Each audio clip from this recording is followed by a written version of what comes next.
A1990 MacBook, a 16 inches MacBook Pro with no power.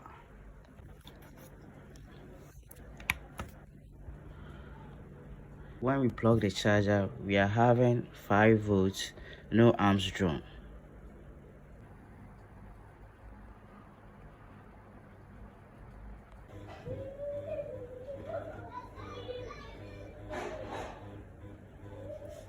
With the help of a thermal camera, we detected a short right here.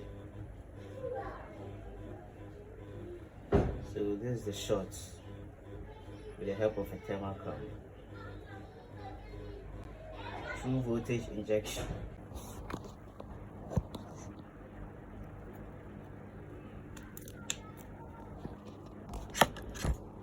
So with the short cleared, we have 20 volts and 600 milliamps